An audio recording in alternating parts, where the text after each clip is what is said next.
नमस्कार, story.com वर तुमचं खूप खूप स्वागत। ज्या आपल्या आमदारांना मंत्रिपद मिळालं आहे ते आमदारांचे कार्यकर्ते खुश आहेत आणि ज्या आमदारांना मंत्रिपद मिळालं नाही त्यांचे कार्यकर्ते या ठिकाणी नाखुश आहेत। नाखुश असलेल्या कार्यकर्त्यांचा म्हणजे आमदार भावना गवळी यांच्या कार्यकर्त्यांचा नुकताच आपण एक व्हिडिओ केला, त्यामध्ये संतप्त भावना व्यक्त केल्या। आता प्रकाश आंबेडकर यांना मंत्रिपद मिळालं असून त्यांचे कार्यकर्ते या ठिकाणी खुश आहेत। आपण चर्चा करूया प्रकाश आंबेडकर यांच्या कार्यकर्त्यांशी। काय भावना सर तुमच्या? आजपर्यंत इतकी वर्ष झाली आमच्या राधानगरी तालुक्याला कधी मंत्रिपद मिळालं नव्हतं, त्यामुळे पहिल्यांदाच मिळालं असल्यामुळे आम्हाला अतिशय असा आनंद आहे। आणि एवढ्या कमी वयात मंत्रिपद मिळाल्यामुळे तर फारच आम्हाला आनंद होतोय। प्रकाश आंबेडकर यांच्यापासून आता तुम्हाला कुठल्या कुठल्या कामांची अपेक्षा आहे मतदारसंघामध्ये?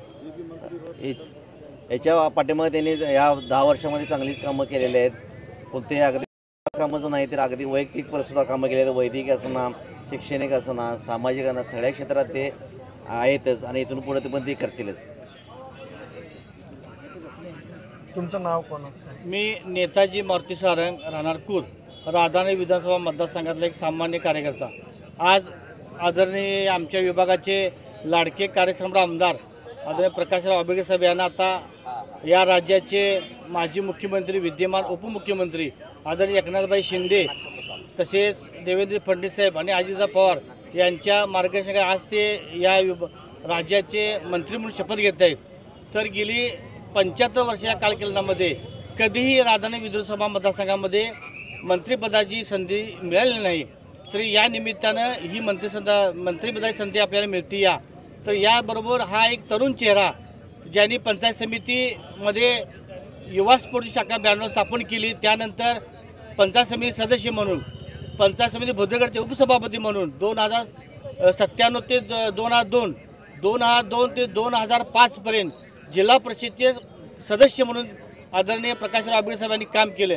अगदी उत्कृष्ट जिल्हा परिषद सदस्य म्हणून सुद्धा त्यांचा गौरव करण्यात आला।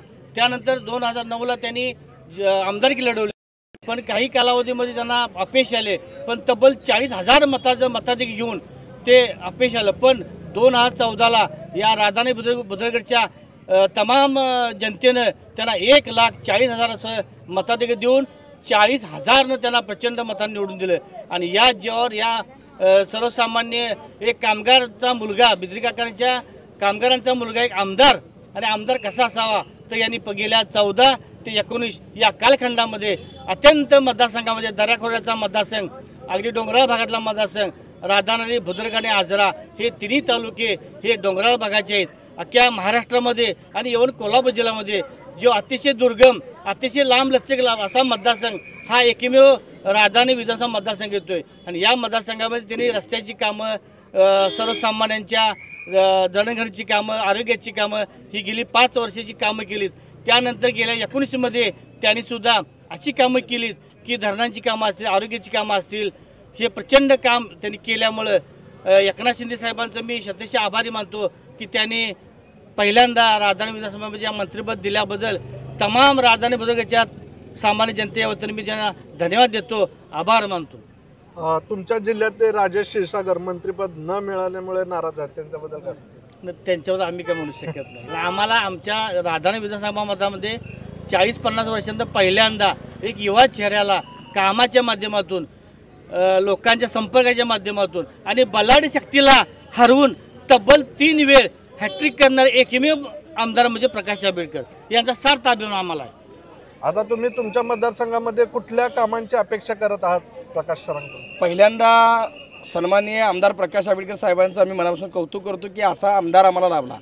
कोल्हापूर जिल्हा हा राजे शाहू महाराजांच्या विचाराचा वरसाचा, छत्रपती शाहू महाराजांच्या विचारांच्या अनुषंगानं एक आदर्श म्हणून या कोल्हापूर जिल्ह्यामध्ये प्रकाश आंबेडकरांनी काम केलेलं आहे। अगदी कमी वयामध्ये त्यांनी ज्या राजकारणामध्ये एक मंडळाचा अध्यक्ष म्हणून ज्या पद्धतीने त्यांनी काम सुरू केलं आणि त्या पद्धतीनं अगदी मतदारसंघातला मायक्रो प्लॅनिंग हा अभ्यास करून मतदारसंघातल्या पिण्याच्या पाण्याच्या प्रश्नाबरोबर गावातल्या रस्त्यांचा, गावातल्या वीज, गावातल्या शैक्षणिक आणि गावातल्या सामाजिक विषयावर अनेक जाती धर्माच्या संदर्भात देखील त्यांनी दलितांच्याबद्दलच्या काही डॉक्टर बाबासाहेब आंबेडकर भवनसारख्या इमारती उभा करून एक बाबासाहेबांच्या चळवळीचं एक चांगल्या पद्धतीचं स्थान उभा केलं आणि तालुक्यामध्ये एक 5 कोटीचं राधानगरी, बुदरगड आणि आजरा या तिन्ही तालुक्यामध्ये 5 कोटीचं डॉक्टर बाबासाहेब आंबेडकर भवन उभा करणारं आमच्या पश्चिम महाराष्ट्रातलं पहिला या ठिकाणी मतदारसंघ आहे. त्यानंतरनं प्रकाश आंबेडकर साहेबांनी पाण्याच्या बाबतीत म्हणायला गेलं तर 7 धरणं बांधलेली आहेत आणि ही 7 धरणं ह्या अतिशय चांगल्या पद्धतीनं बांधून तिथल्या पुनर्वसन असेल, तिथल्या लोकांच्या अतिशय गरजेच्या काही गोष्टी असतील त्या चांगल्या पद्धतीनं समन्वय साधून पूर्ण केलेले आहेत. आणि असा आमदार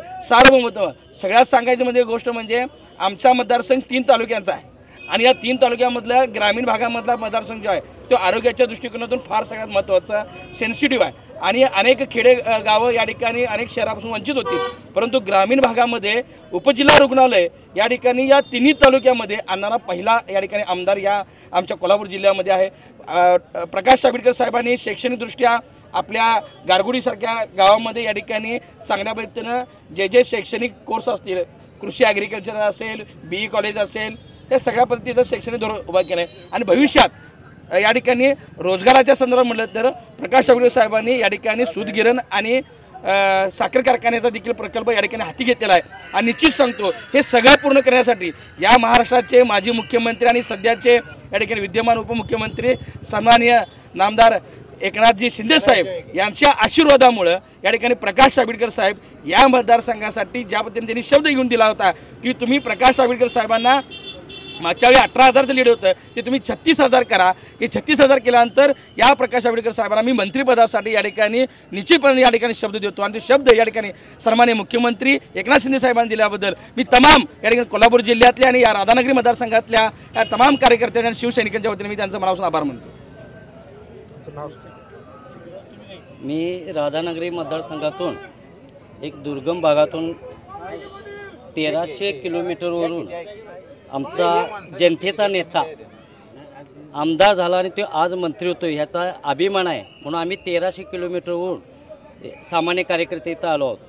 आता प्रश्न तुम्ही विचारला की तुमच्या भागात किंवा मतदारसंघात काय कामं केलीत. आता आमच्याकडे कामं शिल्लक नाही, जी उर्वरित कामं आहेत काही थोडी राहिलेली आहेत त्यासाठी आम्ही माजी मुख्यमंत्री व सध्याचे उपमुख्यमंत्री एकनाथ शिंदेभाई साहेब यांचा आम्ही आभार मानतो. सर्व जनता आम्ही त्यांचं धन्यवाद देतो त्यांना की आमच्या साहेबांना त्यांनी मंत्रिपद शब्द दिल्यासारखं दिलेला आहे. त्यामुळे आज आमच्या संपूर्ण मतदारसंघातली जनता मंत्री आहे आणि आज आमदार साहेबसुद्धा आमचे आज नामदार झालेले आहेत. ते आंबेडकर साहेब आपण कधी आमदार किंवा नामदार म्हणत नाहीत, माझी जनता आमदार आहे असे समजून ते काम करतात आणि पहिलाच आमदार आहे की जनता आमदार म्हणून काम करणारा.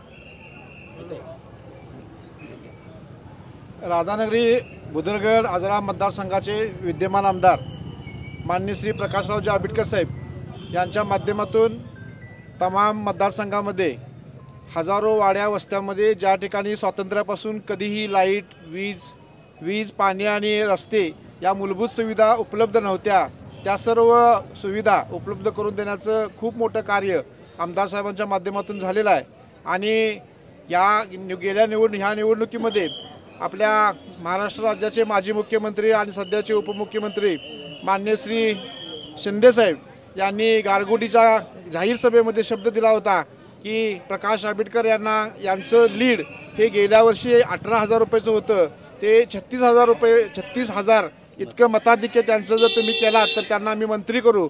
आणि त्यांनी तो या ठिकाणी शब्द सार्थ करून दाखवला.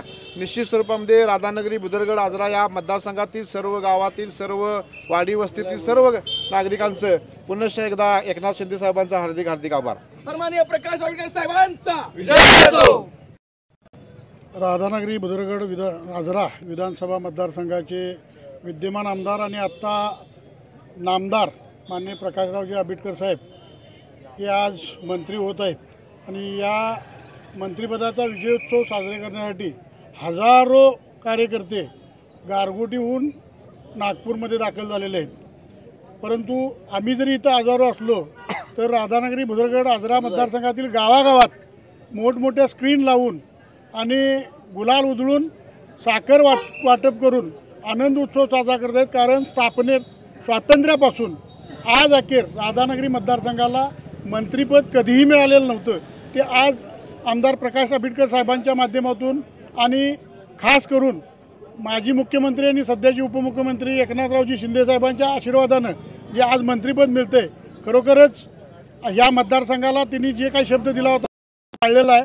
आणि आमचे आमदार एक पहिले मंडळाचे साधे अध्यक्ष होते, त्यानंतर पंचायत समिती, जिल्हा परिषद आणि त्यानंतर आमदारकी, सलग 3 वेळा आमदारकी या मतदारसंघामध्ये कोणीही जिंकलेली नव्हती.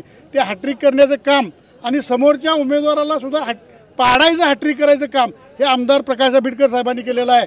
आणि या माध्यमातून जे आमच्या मतदारसंघामध्ये काम केलेलं आहे, एका बाजूला जनता आणि एका बाजूला नेते एका बाजूला असताना सुद्धा जनतेनं हा कौल दिला. आणि जे 2014ला मताधिक्य दिलं होतं त्याच्यापेक्षा सुद्धा जास्त यावेळेला मताधिक्य देऊन जनतेनं त्यांना यावेळेला आमदार केलं आणि शिंदेसाहेबांनी त्यांना आता नामदार केलेलं आहे. खरोखरच त्यांची काम करण्याची पद्धत आत्ताच सर्वांनी सांगितलं की वाड्या वस्त्यावरती वीज, लाईट जी काय असेल ते पुरवण्याचं काम त्यांनी केलंच. पण आरोग्य मंदिरं प्रत्येक तालुक्यात उपजिल्हा रुग्णालय बांधून पूर्ण केलेले आहेत, मंदिराची कामं केलेली आहेत, अशी अनेक कामं आणि 7 धरणं बांधण्याचं काम त्यांनी या मतदारसंघामध्ये केलेलं आहे.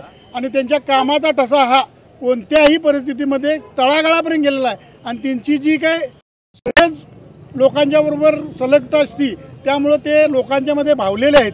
असे हे आमदार आता आज मंत्री होत आहेत. खरोखरच त्यांनी जे काम केलं ते मी नव्हे तर जनता आमदार ह्या पद्धतीनं ती 10 वर्ष काम केलं. आणि आता खरोखरच जनता आमदार आणि ते नामदार झालेले आहेत असा याचा आम्हाला खास अभिमान वाटतोय. आणि हाच आनंद उत्सव साजरा करण्यासाठी आम्ही या ठिकाणी आलेलो आहोत. धन्यवाद.